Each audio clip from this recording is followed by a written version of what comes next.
And we are live. Hello, everybody. Welcome to this special edition of the Zodcast Goes to Delphi. Been looking forward to this show for a while. It's going to be with my good friend, Professor Michael Sudduth.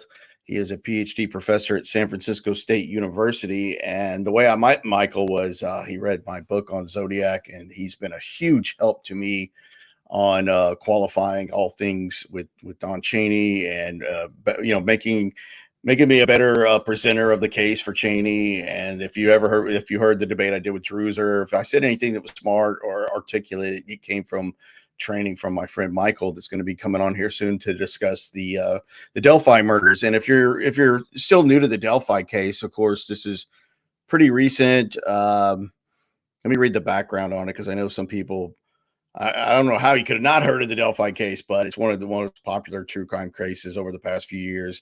And it happened on February 14, 2017. The bodies of Abigail Williams and Liberty German, she went by the name Libby, were discovered near the Monon High Bridge Trail, part of the Delphi Historic Trails in Delphi, Indiana. After the girls had disappeared from that trail the previous day, the murders had received extensive media coverage, in part due to video and audio recordings released by law enforcement that came from German's smartphone, which recorded an individual believed to be the killer. Of course, this guy will later become known as Bridge Guy, because he was walking over the bridge. It's a railroad track. It's called the Monon High Bridge. On October 26, 2022, a suspect was taken into custody, and October 31st, the suspect was charged with 2 counts of murder. Time described the arrest as the first major break in the case that has captivated national attention for nearly 6 years. And of course, the suspect in this case, his name is Richard Allen. He went by Rick or Ricky. And we're going to be talking about him a lot. And we're going to do a deep dive into this tonight, and all of Michael's great research on this case. So let's bring him on. Hey, Michael, how are you? Hey, doing pretty good. Yeah, good to see you. Good to be here. Yeah. Thanks for coming on. I'm still getting that echo again. That's so weird. Maybe try that thing again. Yeah, it was gone for a second and then it came back. Yeah, I don't know. It's maybe your viewers can let us know if they're experiencing what was it, feedback, distortion. Yeah. Yeah. Not sure. Try that switch again that we did earlier. Switch. I don't know why it's doing that. Okay, how about now? Now it's gone. Okay, so I might have to just go back and forth. Yeah, you might have to go back and forth. I don't know how long it's going to last, but it's gone now. Okay, well, we'll take whatever we can get. Yeah, we'll fight through it. Okay, so I have all my notes from when we talked yesterday. I know I'm a rookie on this case, but you did the deepest dives into it than anybody I've seen. Obviously you have Gray Hughes and others that covered this on YouTube, but your approach was different, which I loved. Of course, you use things in your study and analysis, because you're a philosophy professor. You use things like Bayes' theorem and the surprise principle, which is all about quantifying and qualifying probability, correct? Yeah. Obviously, one of the things that interests me is how we assess evidence. When is it that certain facts are evidence for one hypothesis as opposed to another? What kinds of criteria are we using for that? And then do we have criteria to assess the degree of support that facts offer for a hypothesis? And I mean, that's a big deal across the sciences. It's a big deal in jurisprudence. And really, it's a big deal in ordinary life. And we're just trying to sort through our everyday problems. To be able to reason well is really important. So I come to it from that angle, which is why, although I followed the case before the arrest of Richard Allen last fall, when Allen was arrested, I was very fascinated by the probable cause affidavit, which of course is at the center of the controversy currently with the defense's latest motion. I wanted to see what kind of evidence did law enforcement have to arrest this guy, who kind of appeared out of nowhere from the viewpoint of a lot of people. Like, wow, who's this dude?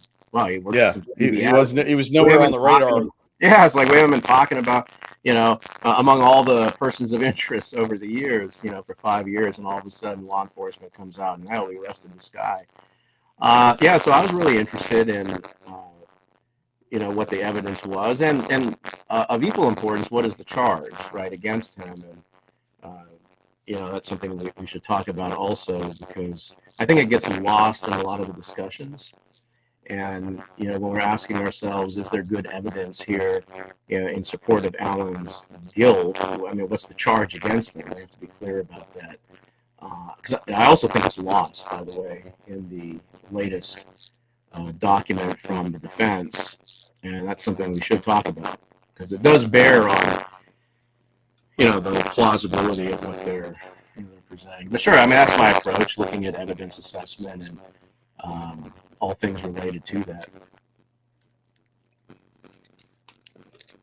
So one thing that we talked about a lot is what the bar is for felony murder in Indiana, because I know that's a little bit different than other states, and it's when somebody is if you're in the custody of another person and it results in your death, it can qualify as murder, where it's a little bit different bar, I guess, in some other states. Yeah, I mean, the Indiana Supreme Court has ruled on this more than once. I think most recently it was in is it Lehman versus State, 2015. So yeah, so the felony murder charge roughly is somebody is committing a felony, and as a result of that, somebody else dies. Boom, felony murder. So you don't have to be the direct cause of death. Try that switch again, Michael. It's coming back again. Switch again. Yeah, maybe it'll go away. Switch again. Yeah. Happening at inopportune times. See, now it's gone. It's weird. It comes back, and then it's like every 4 minutes we'll try it. Yeah. No, that's better. So say that again about what the threshold for felony murder is again. Yeah. So the issue there is whether somebody died as the result of the commission of a felony. And when the Indiana Supreme Court has discussed this, they've made distinctions between direct cause and indirect cause, because it has been, challenged. It's just not successfully. And this is important because the charges against Alan, right, is 2 counts of felony murder. And this does not require that the state prove that Alan was the direct cause of the death of the victims. Of course, given that Alan has also allegedly confessed to these since he's been incarcerated, maybe the state ultimately decides to, adjust that a bit. But for the time being, and what's at issue really relates to the probable cause based on the charge of the felony murder, right? So, right, yeah. Which is also makes this memorandum kind of bizarre, right? In one way that. They're really caught up in the question of, who actually was the direct cause of the death of Abby and Libby. And they're proposing what they seem to regard as an alternative theory that they regard as exculpatory, or at any rate, the facts supporting it would be exculpatory. But what's the charge against Alan? So, I mean, that's something we should look at. Because they're trying to get the evidence collected at Alan's residence suppressed, and they've tried this before, right, and unsuccessfully. So here, warrant, the probable cause is defective. It's defective because it includes false statements and material that law enforcement omitted, which had the judge known about this, Judge Diener, who was the original judge that issued probable cause back in October of last year. Well, they're arguing, had he known about these things, these omissions, these sins of omission and sins of commission, he would not have or should not have issued probable cause. right. So that's what they're ostensibly trying to do. And by the way, you can just go to the last page of that document for people who want to look at that. That's where they sum up that point, and also indicate maybe one of their strongest points is actually their last paragraph, because they do state, the issues there, that not only do you need to show that law enforcement knowingly, intentionally falsified evidence, but you need to show it's material, right, to the into the Try that probable switch cause. again. It's creep. The audio's creeping back again. Maybe you just like give me thumbs up whenever that happens. Yeah. Thumbs Okay, down. we'll do that. Thumbs, All right. no, thumbs down. Thumbs down. Now it's better. It's like every 3 minutes. I don't I'm know. timing it now. I don't know, man. It's technology. It's crazy. But yeah, so look, there's everyone's talking about, this memorandum. I mean, among those who have been interested in this case. And if you listen to one podcaster, the impression you get is this memorandum is very close to an announcement of the second coming of Christ in terms of how effective they think it is. And if you listen to another podcaster, it's just going to be trashed, right? Right. And so, I mean, I find that very interesting, especially the reasons why people have come to those conclusions. I was a defense attorney. Do we want to name the channel? Sure. I only wanted to name people. I have something. The Defense Diaries guy, or well, that's Defense Diary. Yeah, I mean, he said like his head exploded, like I don't know, by page 14 or something like that. But he seemed to be saying that in a way of adulation, or like he was really impressed. My head exploded too, but for altogether different reasons. I just, yeah, you called it a catastrophe of logic. Yeah, something like that. So there's a lot of speculation, right, about what the defense is trying to do here. So I guess you could say, I mean, they're ostensibly trying to, get that evidence suppressed. I mean, that's what they're trying to do. But then what's odd is throughout this memorandum, they say that, well, there's no evidence against Ellen before the arrest and after the arrest. Mm-hmm. In fact, they use the phrase "zero evidence." So I had to wonder. But yet they want that evidence suppressed. What evidence is in there other than I know about the bullet. They found the unspent bullet in between Abby and Libby, and of course they traced that to Richard Allen's 40 caliber 6-hour pistol, because although the bullet wasn't fired, it was ejected through the weapon, and they could trace it to it, which a lot of people don't even know that can be done. That an unfired round can be traced back to the actual weapon. But other than that, was there anything else in there as far as evidence, or are there still things we don't know that they want suppressed?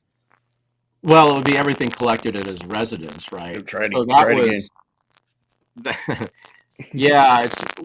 the search warrant that was executed on the basis of the probable cause. There it goes. That's good. Yeah. So, yeah, that was October 13th, as I recall, last year. And we're coming up on a year, the anniversary of the announcement about Allen. So law enforcement already had evidence that was factored into the probable cause, and that included the unspent round.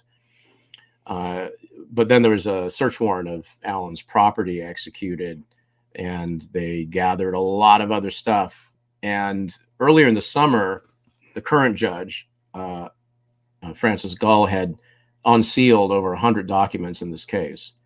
And I highly recommend that individuals interested in this case go through those documents. But in particular, it's a lot of material to read through. And most of it is pretty boring, right? But the ones that contain versions of the probable cause narrative, that's really what's essential. And that's kind of what I want to talk about at some point in our conversation tonight, because the probable cause affidavit that the public saw late last fall, initially it was sealed and then it was unsealed in a redacted form. The witness names were blanked out.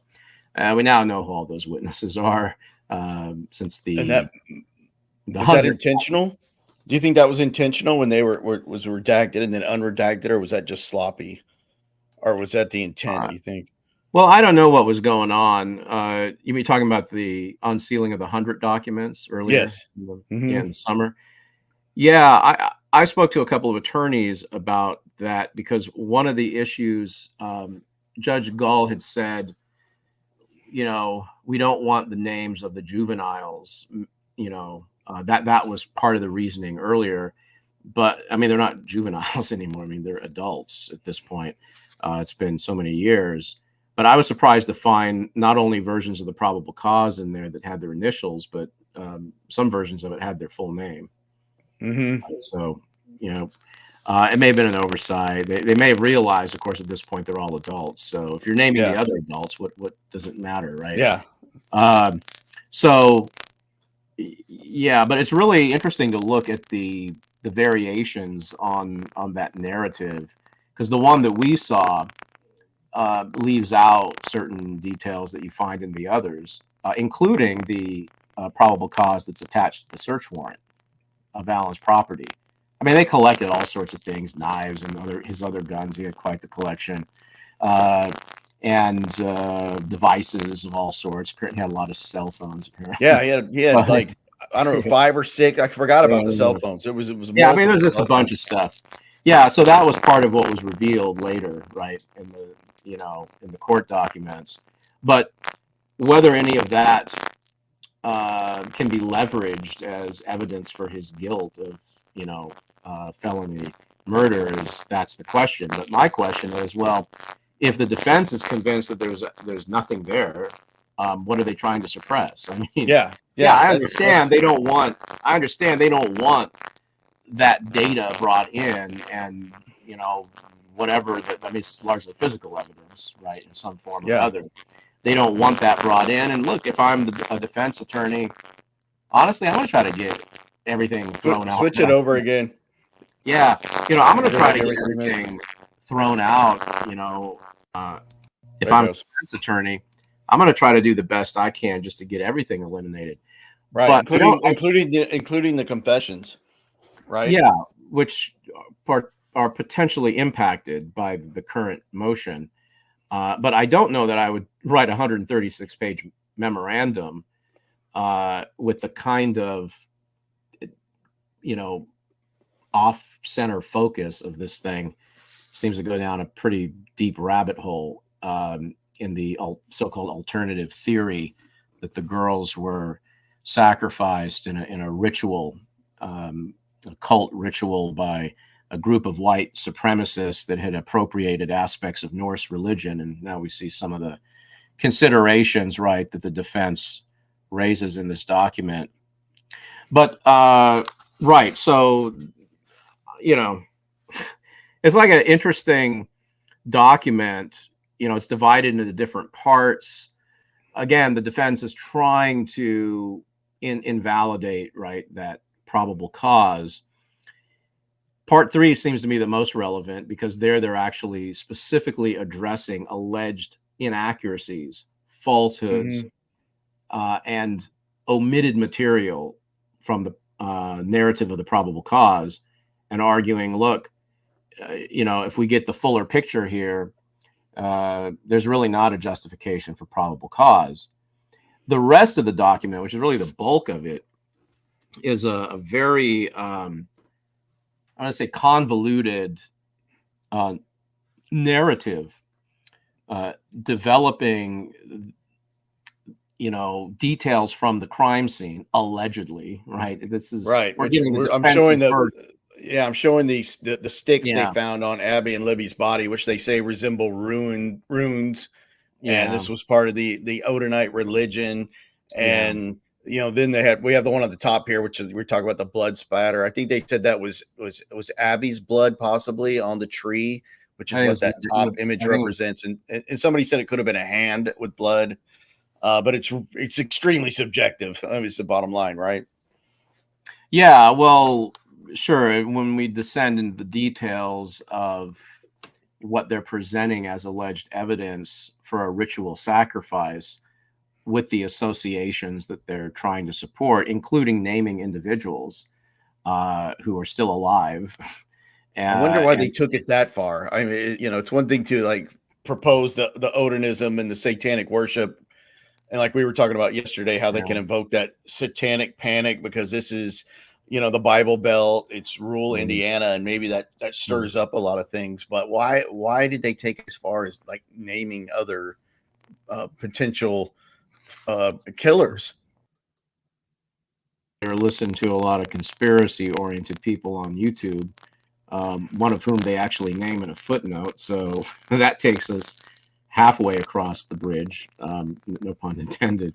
Yeah. So, but look, I think they think, based on other investigators who are involved in this case at different points, they think that there are facts that are exculpatory for Allen, and these facts implicate other individuals, in their opinion, right? And that's the point that really needs to be underscored.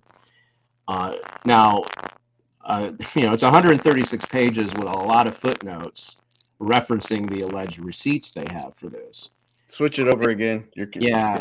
So we're at somewhat of a disadvantage, I think, in trying to assess some of this document, because we don't have access to the primary source evidence, all the documents, the transcripts of interviews with witnesses and so forth, the letters they're referring to, of correspondence between different investigators. We obviously don't have the photographs of the crime scene, that we can see and make a judgment. So whether their facts are actual facts remains to be seen. So when I'm looking at it, I'm asking, well, let's just grant them all of that. Okay. How are they reasoning from those facts to various conclusions, right? Because I think this is a really important distinction. You can have all your facts correct, but this document is also purporting to use those facts to draw an inference to undermine probable cause for the charge of felony murder, right? So does it succeed in that? And I would say no. It's actually an abject failure in that regard for several reasons. It doesn't meet the threshold of reasonable doubt.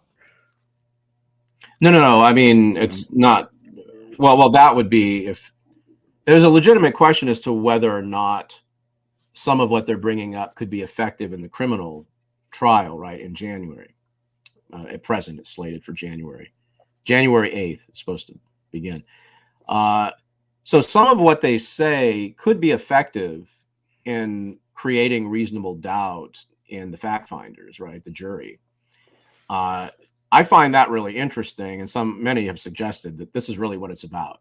They're trying to, in some way, influence the public perception, right? The public narrative, which I understand, right, because that's a big thing now with high-profile cases and the interest in true crime. And honestly, after that confession came out, Allen's popularity, was probably worse than Joe Biden's, right? So, I mean, this is, in other words, this guy is like not really looked at favorably from the public, but your jury selected from that, and that raises issues. So, yeah, maybe this is an attempt to, kind of set themselves up to leverage something come January, but who knows how effective that's going to be? We haven't heard the response from the prosecution.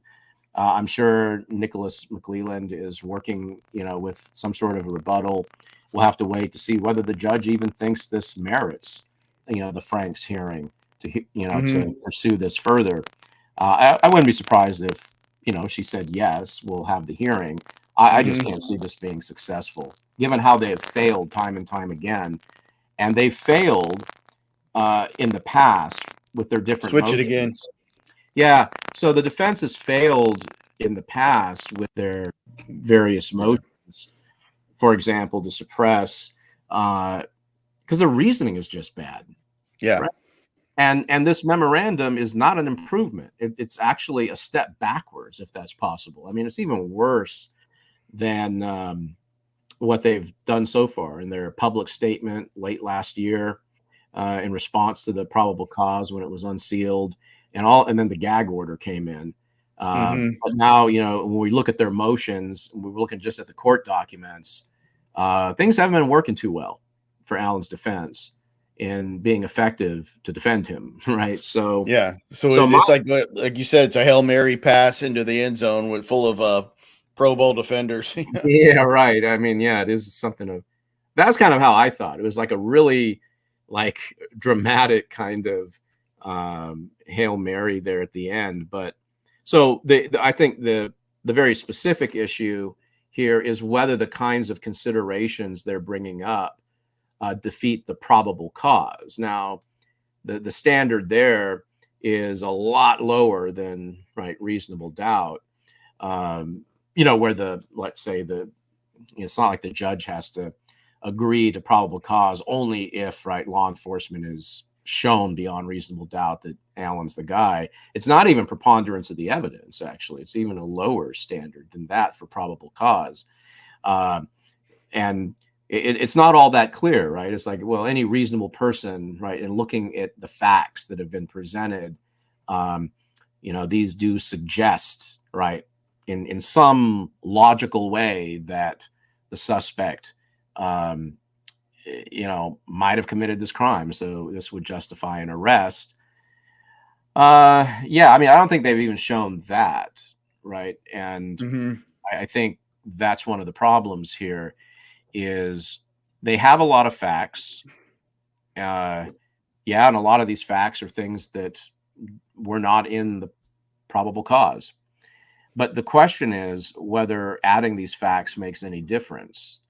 And one of my big concerns about this memorandum is there is no attempt to calibrate their points to address the kind of argument that law enforcement made in the probable cause narrative.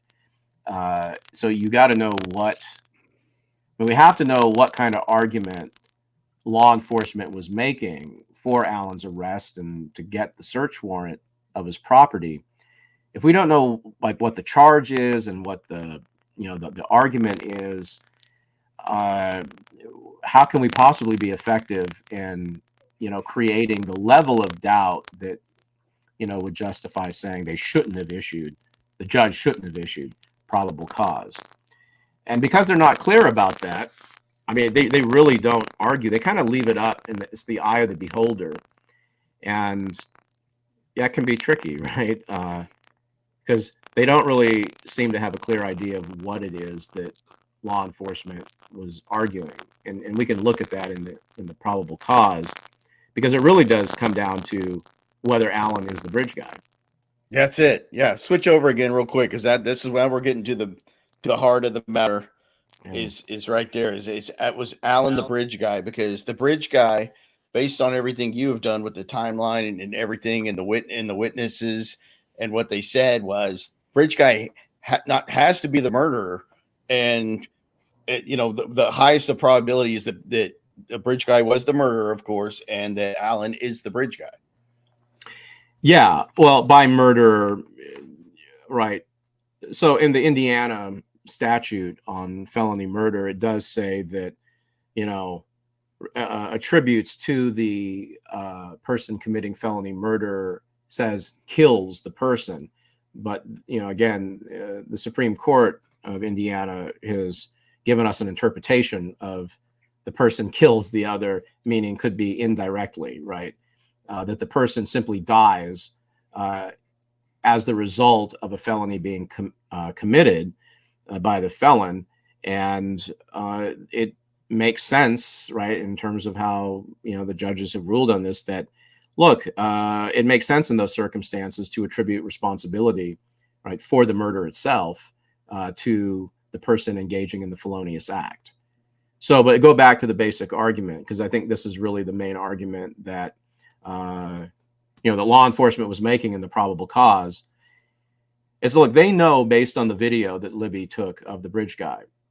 And again, it's a 43-second video. I guess a lot of it is audio from what we can discern from the other court documents that were unsealed in the beginning of summer. But this is one of the standout features of this case, that one of the victims filmed their abductor.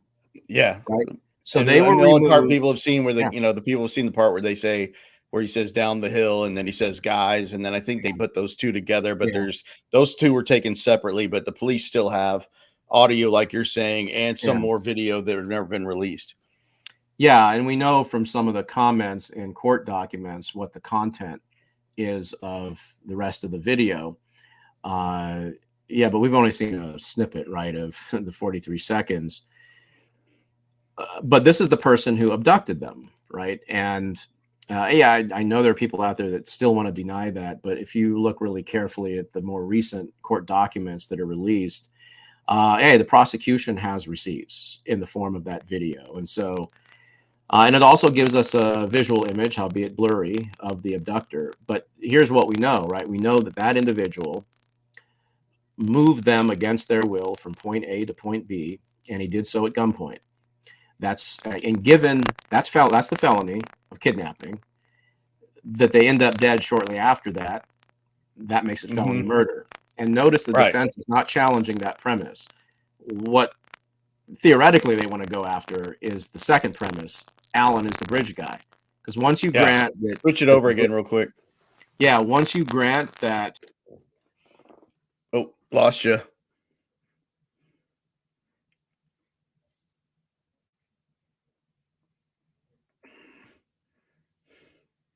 I'll put this up real quick. Just get... I'm back. Sorry about that. For a second. No problem. Then I solved the... Can you hear me now? Is it good? Yeah, maybe it'll work now. I don't know. Stay on. Yeah, so that's the main argument, right? I don't know. You maybe put that slide up of the main argument, right? So that, yeah. So the timeline argument.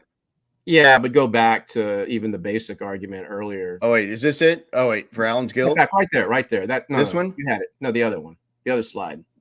That one. No, before the third one. That one. Yeah. Okay. So, yeah, I mean, so if you want to look at the architecture of the reasoning that is baked into the probable cause, it's like a two-step argument, right? I mean, there's first trying to argue that the bridge guy is guilty of felony murder, and that only requires those two premises. And you can see to the left, you know, what the support would be for the premises, right, in that argument. But yeah, once you grant 1 and 2, then yeah, the bridge guy is guilty of felony murder, and at least is how felony murder is understood in Indiana. But it's really, you know, the 4 to 5, right, or 3, 4, 5, right. One defense isn't challenging 3; they're challenging 4 as a way to undercut the inference to 5. Alan is guilty of felony murder. And so, you know, as I indicate here, we've got to the left, right, a general description of the kinds of evidence that law enforcement presents in the probable cause, and that I think it's fair to say is going to constitute the core of the approach by the state, you know, to try to get criminal conviction. But I'm also assuming they have a lot of other evidence, and given what we see in some of the other versions of the probable cause, yeah, there are other things there that, you know, will come out, and the prosecution will bring the receipts for all of that, especially the testimony. Because if we take a look at how the state is likely to argue for number 4, that Alan is the bridge guy, I think the clues to that are found right in the probable cause. That's actually what the probable cause focuses on, right? In all of its versions, it's like Libby gave us you know, the evidence for the abduction. And given that we know the girls were murdered shortly after that, this is the guy that led them to their death, right? And yep, that's right there. So that's your felony murder. It's all about the identity of the bridge guy, right? Yeah. Who is this down the hill, right? Yeah. And we know Alan was there, you know. Well, right. So we can actually look at some of that, like go into that. Yeah, switch it over again. It's starting to get a little muddy again. Let me. Okay. Yeah, because it's really the timeline argument, right? And okay, I got that one up. You know, well, you can probably go to the. I mean, this is Southern Law. This is his image. I credit him down there. So Southern Law has who is a lawyer. Okay. So if you look at the timeline argument that Southern Law presents, which is, you know, a really good argument, and of course, I've sort of developed it further and had lots of discussions with Southern Law about this. This really does encapsulate the approach that you see within the probable cause. It's not merely the physical resemblance, right, of who the witnesses said they saw, right? And we can talk about that because that's really crucial to this. And the defense knows this to some degree too, because they're referring to some of those witnesses and trying to say that law enforcement lied about what their testimony was, right? Yeah. Yeah, we'll see. It's not. Yeah, they're kind of cherry let's just picking. put it this way: the defense is like omitting some things themselves, Right. which I'll point out some of those. It did require going back to look at the different versions of the probable cause, and it's somewhat ironic in that it's the probable cause for the search warrant. It's that particular version of the narrative. They're trying to attack that. And right there, they're adequately rebutted in one of their main points that they're trying to make. We'll get to that. But yeah, if you have this general structure of the argument, right? The argument is that Alan is boxed in, right? Right. He's boxed in based Alan on the witness statements. He places himself there from 1:30 to 3:30. And then we've got the testimony that is actually cross-corroborated between Alan himself in both of his statements. And the 3 juvenile girls that he encountered near the New Freedom Bridge, and so we know from that testimony that they saw this male, and it was the only male they saw while they were on the trails. They saw him about 1:30 coming from the New Freedom Bridge. Switch it over again. It's getting a little breaking which up. is north. You can put up a map maybe of that. You can see that. So they're up there by the Freedom Bridge, way up on the left, right? And right here, right over the down the Monon High Bridge is right there south, right?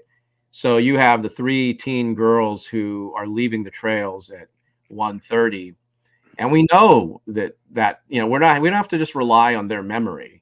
That like they're looking at their watch. One of them took a photo of a bench.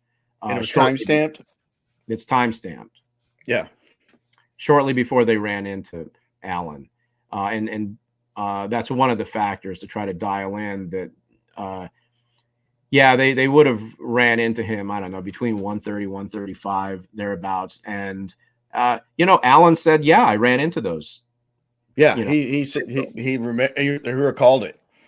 And he said, yeah, I saw them, and he says that in both of his statements. The contentious statement that he gave to Dan Doolin, right, the conservation officer, shortly after the girls' bodies were found, where he said he was there between 1:30 and 3:30. But in that statement, he also indicates, I saw these 3 girls, and then he says it again when he's questioned by police in October of 2022. So that's, he knew they saw him. He knew they saw him, so he had to. Yeah. Well, yeah, that's the other thing. He knew that someone saw him. Yeah. These 3 girls saw him. So, you might as well say, I was seen. Sure, I'm on the up and up about that. Because he knew they saw him. What he didn't know was that they had a timestamp photo that could help law enforcement dial in when they saw him.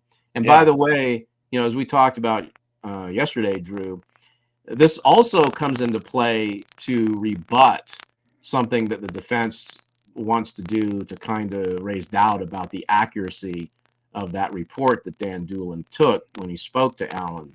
Because, as I think anyone up on the latest revelation is aware, they're questioning whether Alan really said that he was there from 1:30 to 3:30. They want to say he said he was there from noon to 1:30, because when law enforcement interviewed Alan in October of 2022, that's what he said at that point.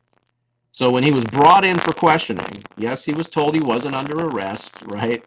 But he's brought in for questioning, okay? And then he changes his story compared to what Dan Doolin had recorded back in 2017.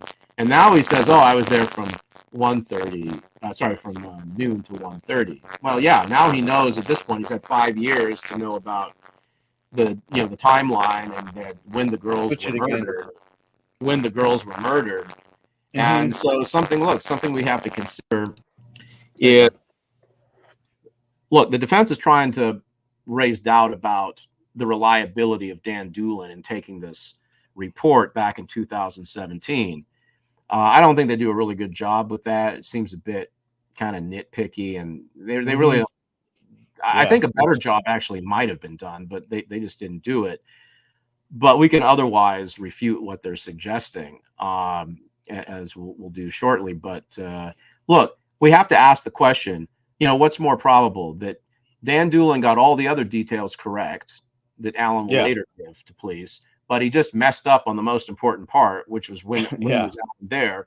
Is that more probable than Alan had a very good reason in 2022 to not tell the truth about when he was there, because he knew at that point, said 1:30 to 3:30, he was definitely implicating himself. Yes, he knew that's it. This dude knew it, right? So we got to ask ourselves these questions now. I mean, among other questions, right? But so if you have that as a point of reference, and the girls said he was walking towards the Monon High Bridge. So if he didn't end up going to the Monon High Bridge, then he would have been incorrect about what he himself said in both interviews, right? He said, I went down, stood on the bridge, watched the fish, right? I sat on the benches, right? And one of the things he says, I was looking at my stock ticker on my phone, all of that. Right.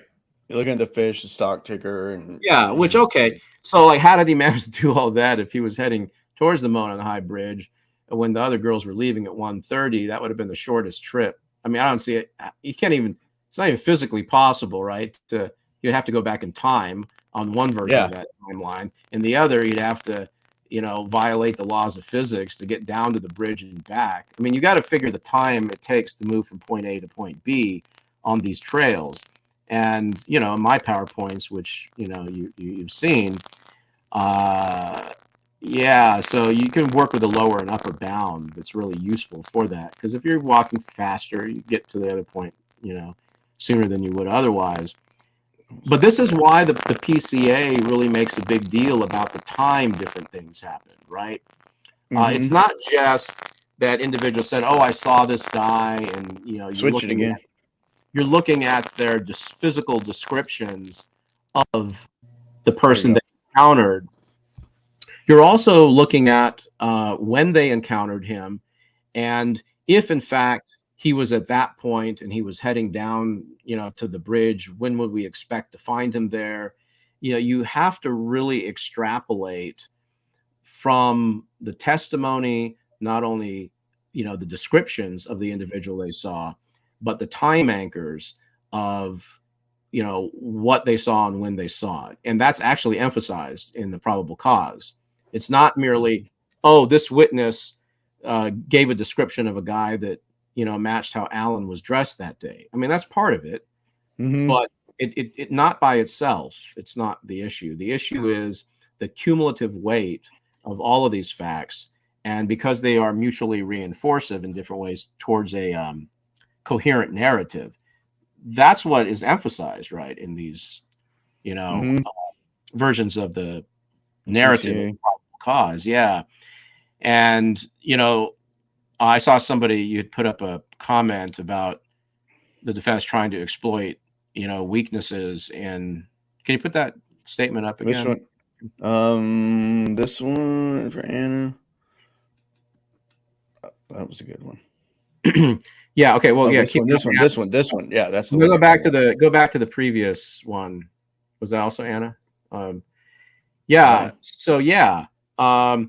I mean, they want to suppress the evidence, right, from that search. And then, as Anna points out, many theorize the defense knows there's some strong evidence. Yeah, right. So you have to wonder, did they just kind of have a lot of time on their hands to write a 136-page memorandum just because they wanted to control a public perception and maybe leverage themselves for the trial in January? Or do they know that there's some really bad shit there for Alan? Yeah. On top of everything else. So, yeah, I totally hear that. That's a legitimate issue to wonder about. And then what was the other comment? This is what she put. That was our first one. Yeah, right. That's a pretty good summary. And a local gossip, rumor, and internet scraps. Yeah, I because like that. the Odinite thing has been out there a while, right? The Odinite Oh, yeah. I mean, that's the other theory's thing. been out there from Sure. early, the first year after the crime, right? Yeah. So, I mean, let's think about that one point when we come back to PCA, because this is like the bulk of this document is proposing that there's a group of men who killed Abby and Libby as part of a ritual sacrifice that had various signatures connected to this Norse religion, or the appropriation of some of those elements by what's really a white supremacist ideology. Okay, so all right. So let's suppose that that's the case, right? Let's suppose that we have dialed in these individuals who killed Abby and Libby. They would be the direct cause, right? Mm-hmm. But I guess the problem here is, all right, well, but as far as the probable cause goes, nobody is saying that Alan was the direct cause of the death of Abby and Libby. It's saying rather that he is guilty of felony murder. So there's a bit of a not a bit, there's a massive disconnect between creating an alleged alternative theory that's not really an alternative in and of itself. We've got to bridge the gap. Sorry to keep bringing up a bridge No metaphor. pun intended. Yeah, but you got to bridge the gap between, oh, these guys did the deed directly, and therefore Alan isn't guilty of felony murder, or more precisely, these facts so lower the probability of that relative to the total evidence that it wouldn't merit, Yeah, probable cause. there's no evidence Alan was an Odinite or part of this satanic cult. Yeah, so that's what and that's interesting. But I mean, I don't even buy into the whole Odinite hypothesis in the first place. This is one of the poorly reasoned, hypotheses I've seen. I mean, it's just there's a lot of logical fallacies in the way the defense is trying to marshal evidence, leverage evidence to support that. They don't do a very good job. I mean, there's a lot of you have to grant a lot of premises, right, that they're not being forthright about, or at any rate, they're not being forthright about how contentious all of that is. So, for example, switch it again. Yeah, there's a lot of question-begging language, right, where the defense is building into their description of the evidence. They're adding in adjectives that it's the very thing they need to prove, right? Like they're constantly referring to this bit of evidence, or this letter or some other fact, as exculpatory, and then raising the question, well, gee, why did law enforcement not inform the defense of it, or why wasn't the judge made aware of this back in October? Well, here's an idea for thought. Maybe they didn't think it was exculpatory because they thought it was irrelevant to the charge they were bringing against Alan, right?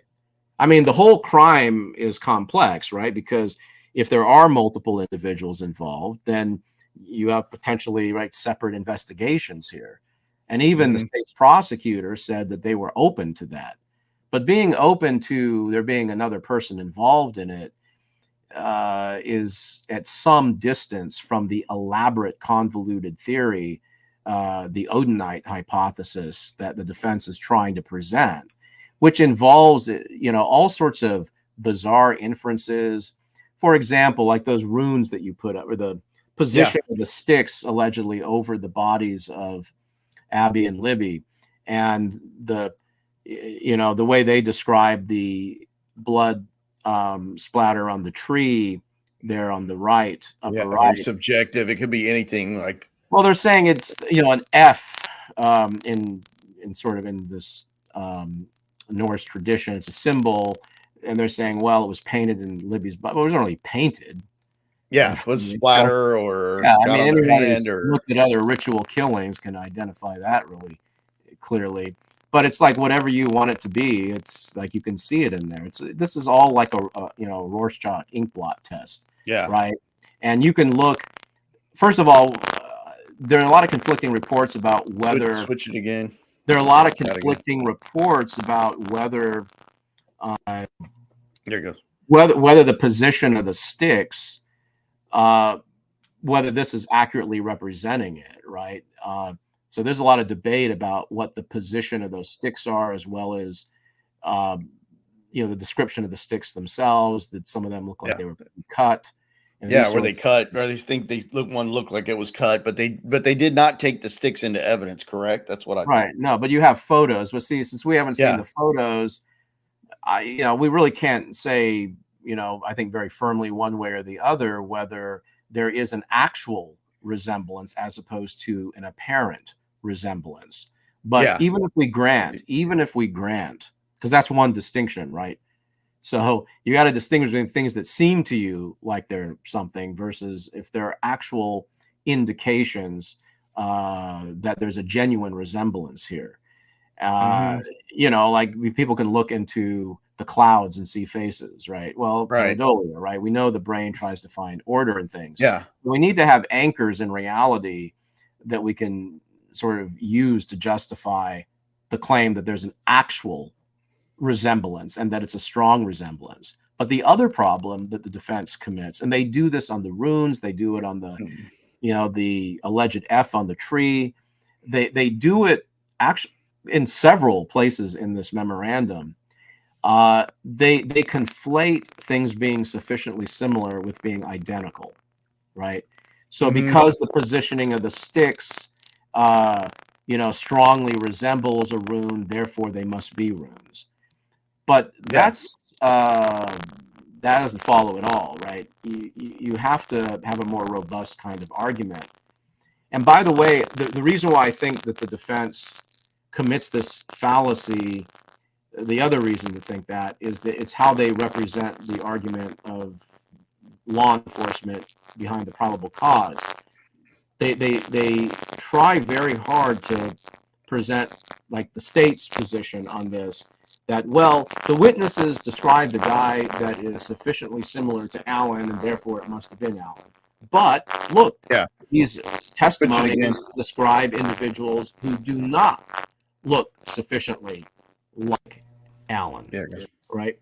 So even the way they think of the argument of the law enforcement behind the probable cause, and of course the prosecution's argument based on that, they seem to think that things that are sufficiently similar are necessarily identical. But that's just the fallacy of the law of near enough, right? As an aspect of how we assess improbabilities and so forth. So things can look really like they're meaningful, but they're really not. So so that's a weird thing. They don't even seem to be conscious of this problem, but I mean it's a logic problem in their thinking. But again, like we can't even we don't see the photographs. We don't know. No. And to describe the position of the bodies. I mean, if you haven't seen the photographs, it's hard to know whether there's really a receipt there for the claim, even of a sufficient resemblance. And even if you grant that, let's just grant them that. I think they need to reason this in a better way, because it looks like a leap, right? Huge leap. And huge leaps may very well get you whooped in a trial, right? So I don't, like the other things too, right, that they're arguing in connection with this Odinite hypothesis, because they kind of build in that direction. Like, oh, it had to be more than one person. It could not have been one person. And it's several pages that they go on trying to claim what a lot of people respond to saying, well, that doesn't seem plausible at all to me. Of course, one person could have done it. But they argue one person could not have done it. Right. And that's another thing that concerns me about this entire document, is the inflated, exaggerated claims when they really don't need to make claims that strong. Right. And they clearly why did they, it's like pour it all on at once, or I wonder what it's just like these strong claims, right? The strong claims could not, as opposed to, well, we think it's very improbable that's a more modest, definitive, kind of claim that doesn't sound like, quite frankly, histrionic in some way. They seem to be very carried away with exaggerated claims that they really don't need, quite frankly, to have a more sensible argument. And then there's just a lot of emotionally loaded language throughout this document. And out of curiosity, Drew, I actually fed this entire memorandum into Claude AI, and I asked the I AI didn't know that. no, that was a surprise. I was going to give you on the show, right?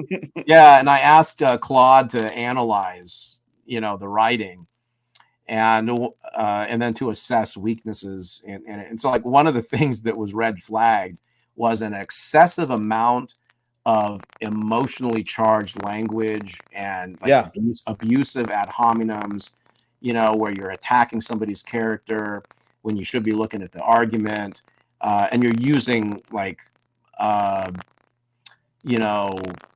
sort of button pushing language, a lot of adjectives that are demeaning, right, to the rest of the other investigators, unified command, which is their condescending phrase to refer to the investigators who don't. Yeah, that's how they refer to the investigators who don't agree with their the wall theory. But I use theory in scare quotes. It's it's a conjecture, right? And it's a poorly supported conjecture. And it's so even AI realizes how horrible this document is. I say that because Gray Hughes said at one point, "Oh, this document looks like it was written by AI." Yeah, there are parts of it, or I could see that being made, but AI would not write something this bad, right? I mean, this is AI wouldn't want to. It doesn't want to claim it. Yeah, well, the other thing too, AI picked up on elements of conspiracy-oriented thinking as well. That's interesting. Yeah. So a lot of that was, picked up by Claude, which is a GPT based AI. So that was interesting. But really, we should, I'm really interested in looking at, like, that part 3. I mean, now that we have a general idea of, so, like, those 3 so-called juvenile, the 3 teen, I'm just going to refer to them, the 3 teen girls. And actually, there were 4. Their names are out there, but and I sent you the PDFs to the various probable cause narratives. The one attached to the search warrant would seem to be the most salient, and I think this will prove embarrassing to the defense in what they're trying to argue in part 3. But yeah, part 3 does try to take down. Switch it again. Part 3 tries to take down narrative in the probable cause by claiming that, for one, they're leaving out information which, if Judge Diener knew about, then he wouldn't have issued or shouldn't have issued the probable cause. Yeah. Okay. The other thing they're saying is law enforcement is attributing to the witnesses claims they didn't make. Now, unlike the rest of this document, that is all relevant stuff, right? If they can bring the receipts on that. Yep. And here's the crucial part. And if, in the light of the total evidence, their story stands on this, then it's going to be a problem of some sort. And so one of they obviously focus on Dan Doolin's statement that he took from Allen shortly after the murders. And at present, we don't know the exact date that took place. We don't know, for example, did Allen come forward because he volunteered, right? Because there was, all the news was like, hey, if you were here that day, come forward and give a statement. And so he gave the statement to the conservation officer, Dan Doolin. And of course, this was misfiled, and we still don't have the full story on that. But it was the recovery or the rediscovery, right, of that statement by law enforcement that ultimately led to them looking at Allen again and then arresting him. So, yeah, they want to destroy the credibility of Doolin. And, so what they're going after. What's that? Yeah, switch it again. So the relevant part, if you're looking, by the way, if people want to look at the memorandum, It's really what begins on page 105 of that memorandum. It's part 3 of the memorandum. Yeah. About page 118. And, well, let's,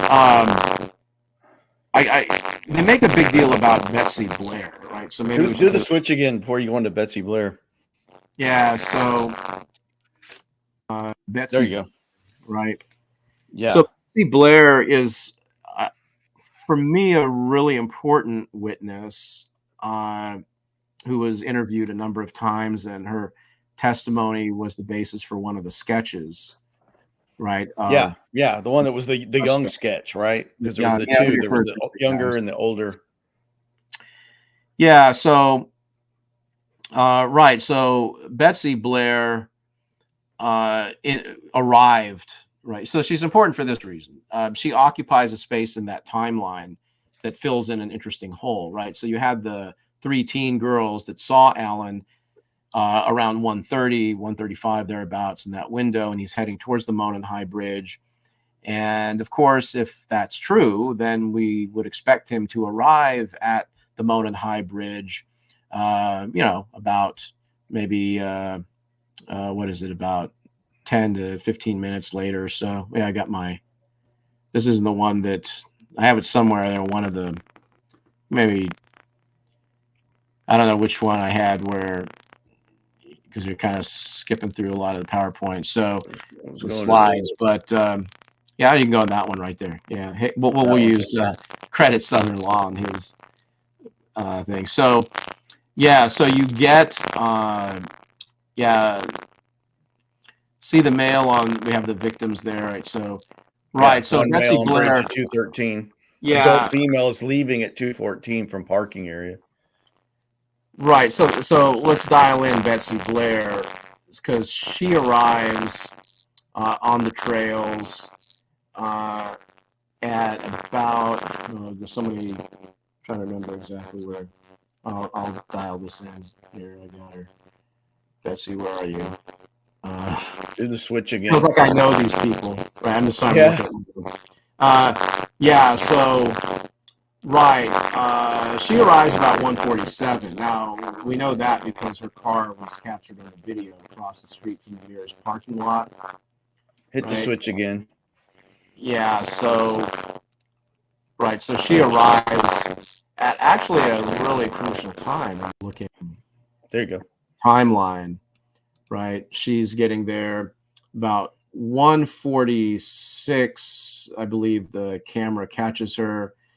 So it's about 30 seconds to go from that parking lot to the fork, which if you take it left, which 501 is the main trail that runs the length of that whole area.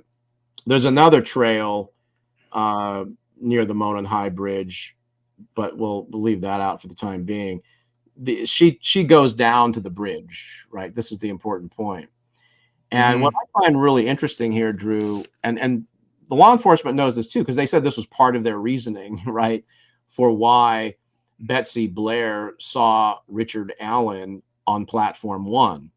Remember, Allen himself said that he went to the bridge and stood on platform 1 after he had encountered the girls, which would have been around 1:30, 1:35. Now, if you're looking at a timeline going from the part of the trail where he would have run into the girls, and you look at how long it takes to get down to the bridge from there, and then you look at Betsy Blair arriving when she did, it would take her about 6 minutes to get to the bridge.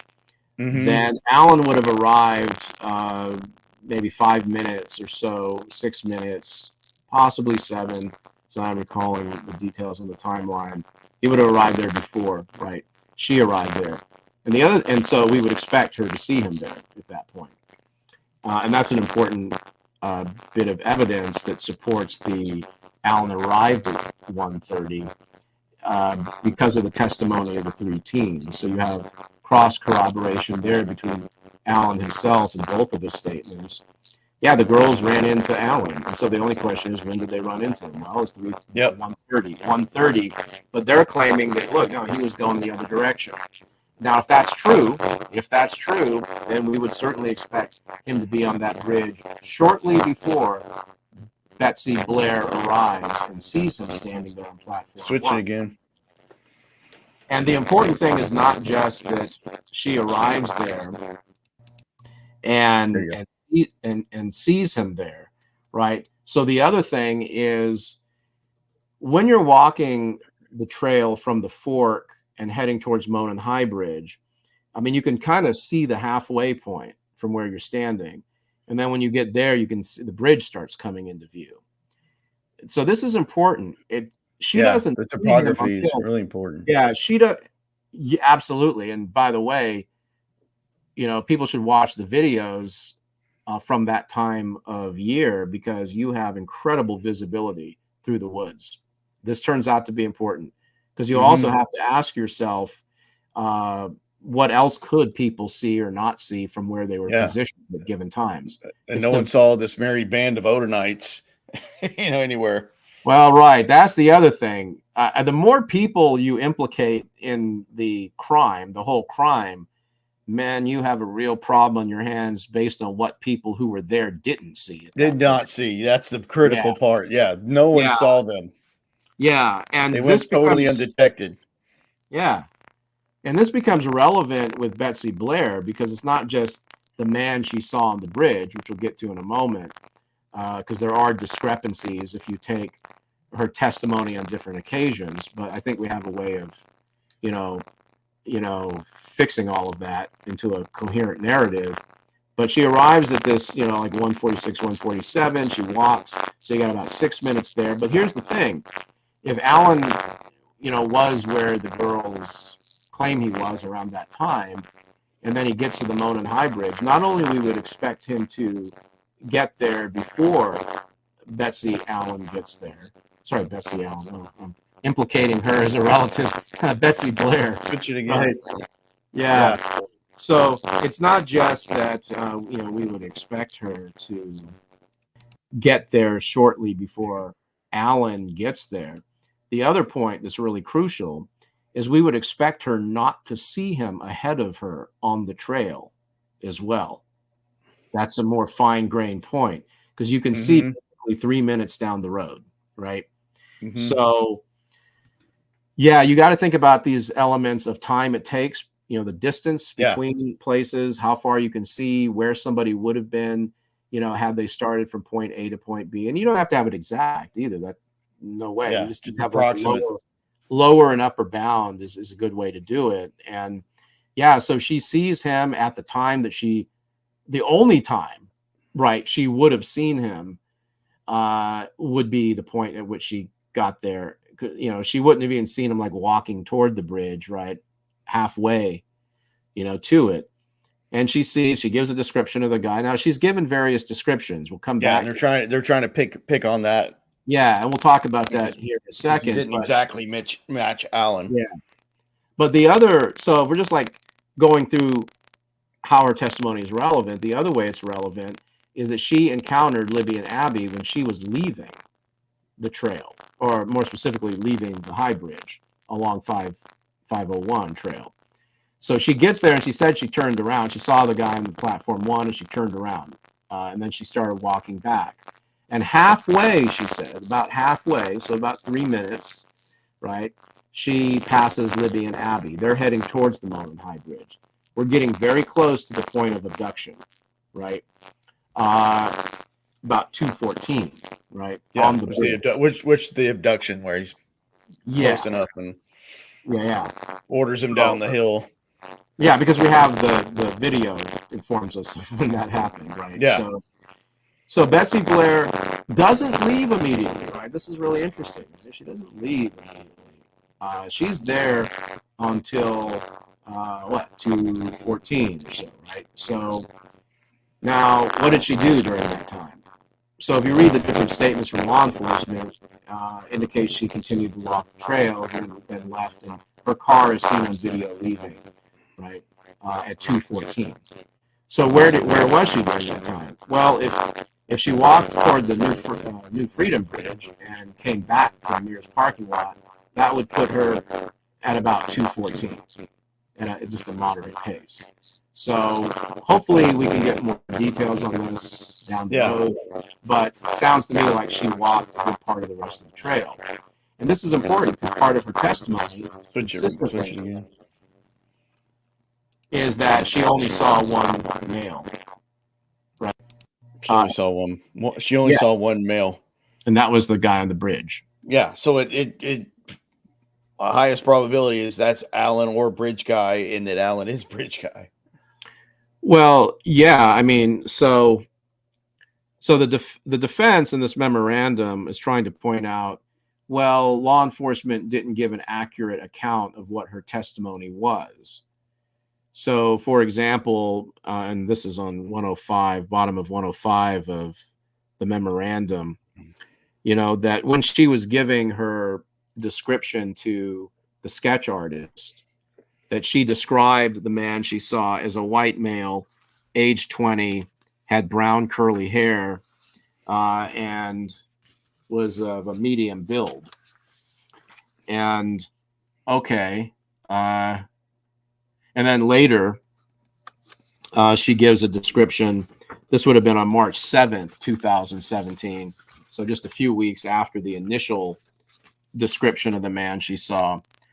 This is page 107 of the memorandum. And here she's talking directly to two members of Unified Command. Right, this is the defense's way of referring to Tony Liggett, and in this case, Kevin Hammond, as the investigators. That she then said face to face to these investigators, the man was slender and youthful looking. He was more boyish looking. Yeah. The man was in his 20s to early 30s. His hair seemed 50 at the time, I think. Well, he was in his 40s, as I think he wasn't he, at the time? Yeah. His hair seemed poofy, just as the sketch portrayed. They're adding in a commentary, the sketch of the young sketch, right? Which I don't know if that's poofy hair, but yeah, he had no facial hair that she can remember. Okay, right. So she's already had a mustache. Yeah, so she's already altered the description that she gave to the sketch artist in some ways.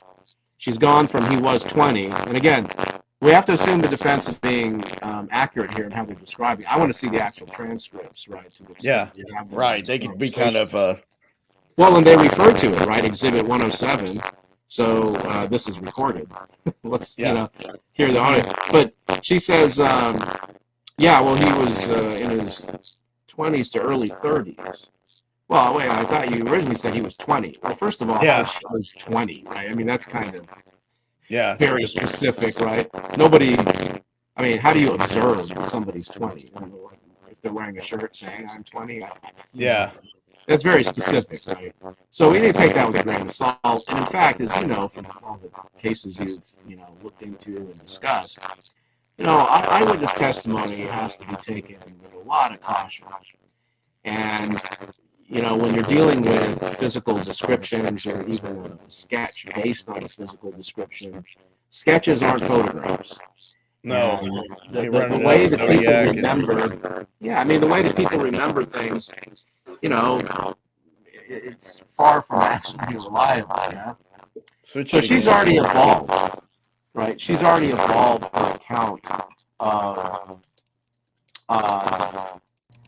the individual she saw. There you go. But again, whether the young guy sketch, which was the second release, but apparently it was made, whether you think that resembles Alan or not is going to depend on a lot of assumptions that you bring about what resemblance in a sketch is supposed to pick out: the lips, the eyes. Yeah, exactly. Nose. Yeah. So, and a lot of that's in the eyes of the beholder. I mean, I look at the young guy sketch and I see there are certain features in the sketch that resemble Alan. She saw him from 50 feet away, so we have to consider that. She saw him when the sun was in a certain position in the sky. We should also, and lighting, that's another issue that comes up all along the trails. Lighting changes depending on where you're standing and the time of day. The issue is, was he even, how good of a look did she actually get of this guy I mean, Alan said he does not indicate that he saw her. Right now maybe he's lying about that, but maybe he was so enamored by the fish that he didn't even notice he had his back to her. Right?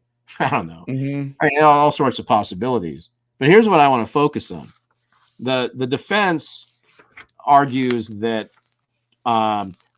Blair's description. This is page 108. Blair's description of a youthful, boyish-looking person in his 20s, maybe early 30s, with poofy brown hair, obviously does not at all describe Richard Allen. All right. So, and then just to point out, if you go further in their summary, later they bring up Blair again on page 113, and they say that this individual, bottom of 113, the person that Betsy Blair observed on the High Bridge looked nothing like Richard Allen, because it wasn't Richard Allen. It was, I'm quoting now. Yeah, that's such strong, definitive. Well, language. That's the other thing. Yeah. But here I'm quoting from defense attorneys that are very concerned about distortions of fact, right? Quote, it was a 20-year-old kid with brown poofy hair. Yeah, so that's their own language. It's not the actual. That's not what she said, even by their own account earlier. All right, so their complaint at this point is that law enforcement didn't tell Judge Diener that, well, we have an evolving, hit the switch again. We have an evolving eyewitness account, and here are all the things that the witness said. Okay. All right. But what could law enforcement have been thinking that they would have left out a lot of these other occasions where he was 20? No, well, he was early 20, or he was in his 20s or early 30s. We have her own evolving narrative. Yeah. But so what we should do, if we want to look more carefully at how plausible the accusation is against law enforcement at this point, is if you look at the probable cause that was attached to the search warrant of Allen's property. Now, I've not heard anyone comment on this yet. I mean, I had to go back because I knew that these documents had different, the narratives were a little different. But I'm now reading to you. Whoops, I just lost my document. 1 second. Right. So if we look, this is I don't know if you want to, maybe you should just put this PDF up. This is the one I sent you that, let me tell you, I sent you. The PCA narratives or the memorandum? No, it's not the memorandum. Sorry, one of my applications crashed. It's the objection is it narrative? file. It was the objection. Yeah. Okay, hold on. Yeah, but there were three documents there. State's objection to defendant's motion to suppress. So this was a response earlier this year to where the defense was trying. This is not in relation to the memorandum, right? Because state's prosecutor Nicholas McClellan hasn't responded to that. But this wasn't the first attempt to try to get. Okay, what page? Yeah, scroll down all the way till you get to the bold writing that is the probable cause that's attached to the affidavit for search warrant. Is that it? Just scroll all the way down. I think you went too far. Oh, too far. It's actually page 8. It begins on page 8. Oh, page 8? Yeah, sorry, I said scroll all the way down. That I shouldn't have said all the way. Yeah. So there you go. Let's stop right there. The second paragraph to the end. Right. So this is a version of the probable cause narrative. Yeah, on page, what would be page? Yeah, hit the switch again. 10. Page 10. No, what is it? Page 11, actually. Yeah, the second paragraph, where it says that the evidence gathered. There, down for a little further. Second paragraph to the end. Okay, there you go, right there. Yeah, the other evidence gathered. Let me fix the audio. Hold on. Yeah, fix that real quick. Right. So I want to point out what law enforcement knew, and in the total evidence connected to Betsy Allen's. Why am I saying Betsy Allen? I wonder if I knew a Betsy Allen. No, Betsy Blair. Sorry, Betsy, if you're out there somewhere. Sorry, very much so. Take a look at, here we have a reference. Yes, these are the 3 then teenage girls mentioned here at the beginning of that sentence, right? On the beginning of the paragraph. But what I want you to note is further. You see that part there? Further Betsy Blair, right? About the middle of that. Right here. To the right, sorry. Kind of trying to highlight further Betsy Blair was shown a picture of the individual on the Monon High Bridge, and she says that is the same individual that she witnessed on the trails and on the bridge. So the picture from Libby's phone. Yeah.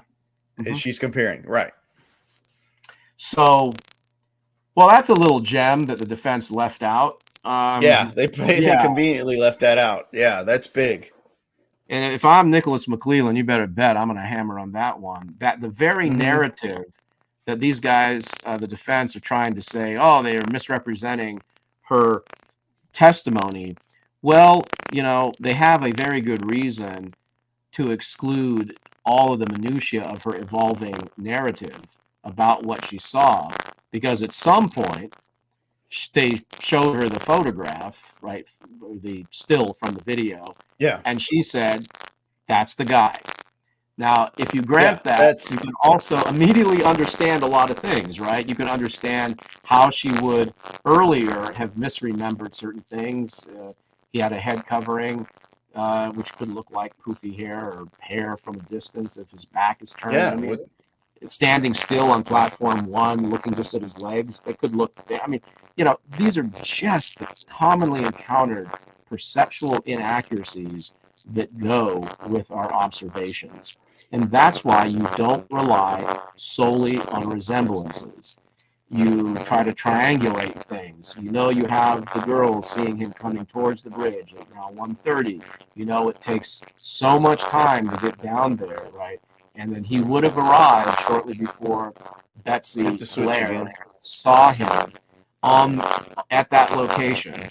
And this is a really important point in trying to understand at this point, whether people believe this or not. You gotta at least understand the kind of argument law enforcement is making in this probable cause narrative. Because if you are to try to defeat what they're arguing relative to the charge of felony murder, you have to have a good grasp of the argument they're making. It's not mere resemblance of the descriptions given by the witnesses. It's a combination of what they're claiming they saw, when they saw it, and you're looking at how you have corroboration, right, between different testimonies, right? And then the other thing is what they didn't see. This is just as important. Right. What they and didn't by see. The way, the defense completely is blind to that point, but the law enforcement was not, because they bring this up in the probable cause as part of their reasoning. And how is this relevant? Well, in lots of ways. Betsy Blair did not see that bridge guy on platform 1 at any other point, right? Now, if we suppose he's referring to someone other than the bridge guy of Libby's video, well, that's an interesting scenario, because it would mean, given the timing of all of this, that the bridge guy who abducted the girls seemingly appeared out of nowhere, and given that we don't see the quote 20-year-old kid with poofy hair in the photographs that Liberty took that show the north end of the bridge, right, shortly after 2 o'clock, we have to suppose what? That the assailant bridge guy mysteriously appeared out of nowhere about the same time that the young guy that Betsy Blair allegedly saw disappeared out of nowhere. One disappears, the other appears. Yeah, I mean, yeah, is that possible? Sure, and I can, we can run scenarios how that could happen. Possible? Sure. Likely? Nah, give me the argument, right? Yeah. I don't see that. It's a highly problematic supposition.